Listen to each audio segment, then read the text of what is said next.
नमस्कार। आज हम मेंडेल्स लॉज या फिर प्रिंसिपल्स ऑफ इनहेरिटेंस के बारे में देखते हैं। मेंडेल्स लॉज या फिर प्रिंसिपल्स ऑफ इनहेरिटेंस, इनके जो बेसिक्स हैं, इनके जो बेसिक कॉन्सेप्ट हैं जिनकी वजह से इन लॉज को तैयार किया गया, इनको ग्रेगर जॉन मेंडल ने दिया था। ठीक है ना।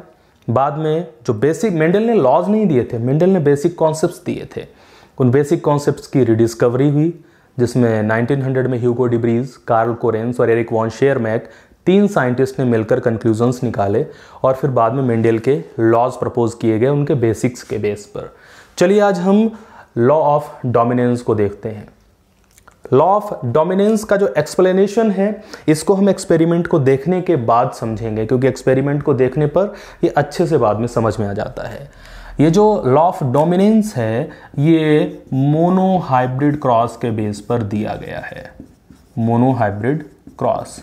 मोनोहाइब्रिड क्रॉस का मतलब क्या है कि केवल वन कैरेक्टर जो है, उस वन कैरेक्टर पर जब फोकस किया जाए तो हम मोनोहाइब्रिड क्रॉस बोलते हैं। जैसे हमने हाइट ऑफ प्लांट पर फोकस किया, दो प्लांट ले लिए, एक टॉल है एक ड्वार्फ है, उनका क्रॉस कराया तो हमने हाइट ऑफ प्लांट यानी कि एक कैरेक्टर की जो दो कंट्रास्ट फॉर्म है उन पे फोकस किया।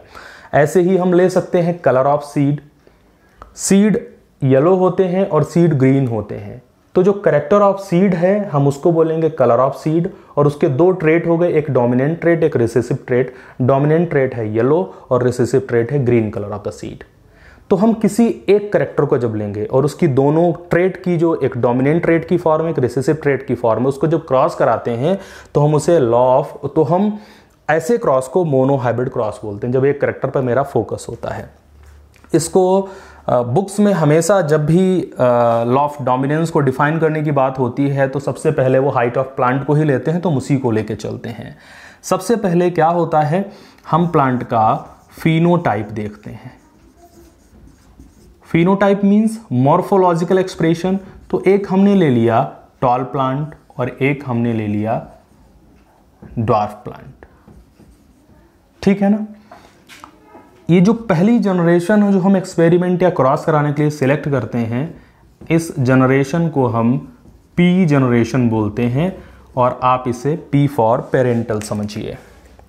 इसके बाद अगर हम जीनोटाइप की बात करें, जीनोटाइप क्या होता है, जो जेनेटिक कॉन्स्टिट्यूशन होता है, जो जीन्स की प्रेजेंस होती है, हम उसकी बात करते हैं।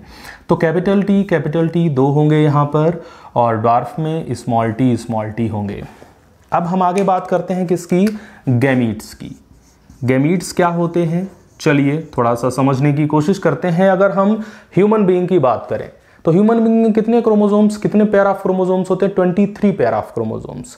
पेयर ऑफ, एक पेयर के दोनों क्रोमोसोम को क्या बोलते हैं, होमोलॉगस क्रोमोसोम्स। सपोज ये एक पेयर के दोनों क्रोमोसोम हैं, ये होमोलॉगस क्रोमोसोम है, और जो जीन्स प्रेजेंट होंगे या जो जीन्स की दो फॉर्म होती हैं जिन्हें एलील्स बोलते हैं, वो एक इस पर प्रेजेंट होगी, एक उसके होमोलॉगस के जस्ट सेम लोकेशन पर प्रेजेंट होगी।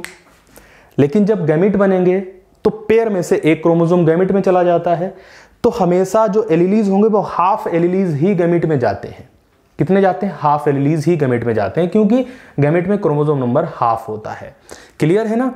यानी कि जब गैमीट बनेंगे तो एक गैमीट कैपिटल टी अलग बनेगा और दूसरा गैमीट कैपिटल टी अलग बनेगा। ऐसे ही यहां पर होगा, एक गैमीट स्मॉल टी और दूसरा गैमीट ये हो गया स्मॉल टी। अब हम इसको करा देते हैं क्रॉस। अगर ये वाला गैमीट इससे फ्यूज करेगा तो क्या रिजल्ट आएगा, कैपिटल टी स्मॉल टी।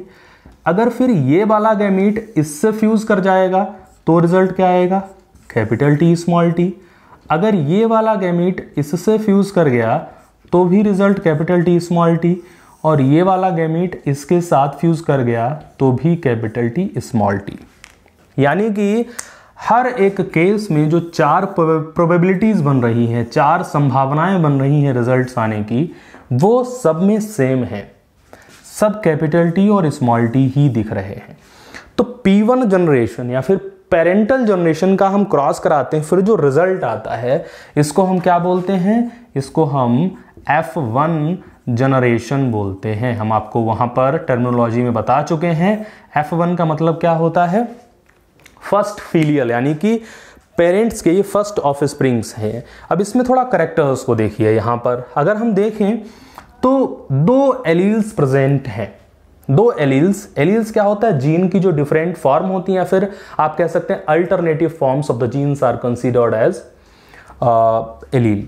अब इसमें देखिए एक कैपिटल टी एलीली है, एक स्मॉल टी एलीली है। कैपिटल टी प्लांट की टॉलनेस के लिए रिस्पॉन्सिबल होता है, और जब कैपिटल टी नहीं होता है यानी कि स्मॉल टी होता है तो प्लांट की हाइट नहीं बढ़ पाती है। यहां पर क्या होगा, जब F1 जनरेशन के रिजल्ट में कैपिटल टी और स्मॉल टी साथ साथ प्रेजेंट हैं तो कैपिटल टी अपना इफेक्ट दिखाएगा, और कैपिटल टी की वजह से प्लांट की लेंथ कैसी हो जाएगी, बढ़ जाएगी, टॉल हो जाएगी। और ये तो इफेक्ट दिखाता ही नहीं अपना। अगर ये इफेक्ट दिखाता अपना प्रॉपर तो इसकी भी हाइट नहीं बढ़ जाती। जो ड्वार्फ जिसमें दोनों स्मॉल टी, इसकी हाइट क्यों नहीं बढ़ी, ये ड्वार्फ क्यों रह गया? ये ड्वार्फ इसलिए रह गया क्योंकि इसमें पावर ही नहीं है हाइट को बढ़ाने की। तो जब दोनों साथ साथ होते हैं तो कैपिटल टी अपना इफेक्ट दिखाएगा, लेकिन स्मॉल टी अपना इफेक्ट नहीं दिखा पाएगा। तो इन दोनों में डोमिनेंट कौन है, अपना इफेक्ट कौन दिखा रहा है? ये वाला जीन दिखा रहा है। तो इससे रिजल्ट ये निकल के आता है कि जो कैपिटल टी है वो एलीली कैसा है, डोमिनेंट एलीली है, डोमिनेंट एलीली है। और जो स्मॉल टी है वो कैसा है, रिसेसिव एलीली है। रिसेसिव उसको बोलते हैं जो अपना इफेक्ट डोमिनेंट एलीली की प्रेजेंस में नहीं शो कर पाता है। क्लियर है ना? तो इसकी वजह से, कैपिटल टी की प्रेजेंस की वजह से सारे प्लांट कैसे होंगे, टॉल होंगे। तो जब हम इनको देखेंगे तो जब रिजल्ट हम निकालते हैं तो सारे प्लांट हमें कैसे दिखाई देते हैं, टॉल ही दिखाई देते हैं। क्लियर है ना? बट ये होते कैसे हैं, जब दोनों वेरियस फॉर्म साथ साथ हों, एक कैपिटल टी और एक स्मॉल टी, तो फिर ऐसे को हम हाइब्रिड बोल देते हैं। तो जब हम प्लांट तो मॉर्फोलॉजिकली बाहर से हमें टॉल दिखेगा, बट जब इसके जीनोटाइप को देखेंगे तो हमें क्या दिखेगा कि एक एलीली डोमिनेंट है और एक एलीली रिसेसिव है। जब डोमिनेंट और रिसेसिव एलीली साथ साथ प्रेजेंट होते हैं तो ऐसे को हम हाइब्रिड बोलते हैं। ठीक है, तो जेनेटिकली ये प्लांट हाइब्रिड है और मॉर्फोलॉजिकली हमें कैसा दिखेगा, टॉल दिखेगा। तो सारे के सारे प्लांट्स जो F1 जनरेशन में आएंगे वो हाइब्रिड और टॉल होंगे। इसी एक्सपेरिमेंट से ये प्रूव हो गया कि कैपिटल टी डोमिनेंट होता है, इसीलिए इसे लॉ ऑफ डोमिनेंस बोला गया। यानी कि एलीलीज की जो दोनों फॉर्म होती हैं उसमें से एक फॉर्म डोमिनेंट होती है और एक फॉर्म रिसेसिव होती है। तो डोमिनेंट फॉर्म के इफेक्ट को शो करने के लिए लॉ ऑफ डोमिनेंस दिया गया। इसी चीज को एक लैंग्वेज में यहां डेफिनेशन में करके लिख दिया गया है। समझने की कोशिश करिए। आउट ऑफ टू एलील्स, दो एलील्स में से कितने एलील्स हैं? यहां पर अगर हम देखें तो एलील्स की दो ही तो फॉर्म है, एक कैपिटल टी एलीली की फॉर्म है, एक स्मॉल टी एलीली की फॉर्म है। Out of two alleles only one allele express itself in the hybrid. जो हाइब्रिड का रिजल्ट आता है, हाइब्रिड में मतलब जो रिजल्ट में जो हाइब्रिड बन के आता है उसमें से ओनली वन एलीली एक्सप्रेस, केवल एक एलीली एक्सप्रेस करता है। ठीक है, किसने एक्सप्रेस किया? कैपिटल टी ने। Only one allele express in hybrid and prevents the expression of other allele, और दूसरे एलीली के एक्सप्रेशन को प्रिवेंट करता है। यानी कि ये खुद को तो शो करता है बट इसके एक्सप्रेशन को प्रिवेंट कर देता है, रोक देता है।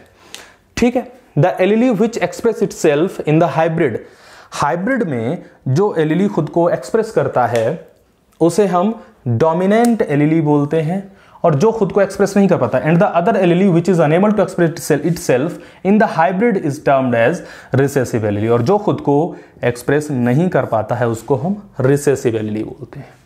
तो ये है लॉ ऑफ डोमिनेंस। उम्मीद है आपको समझ में आया होगा। धन्यवाद।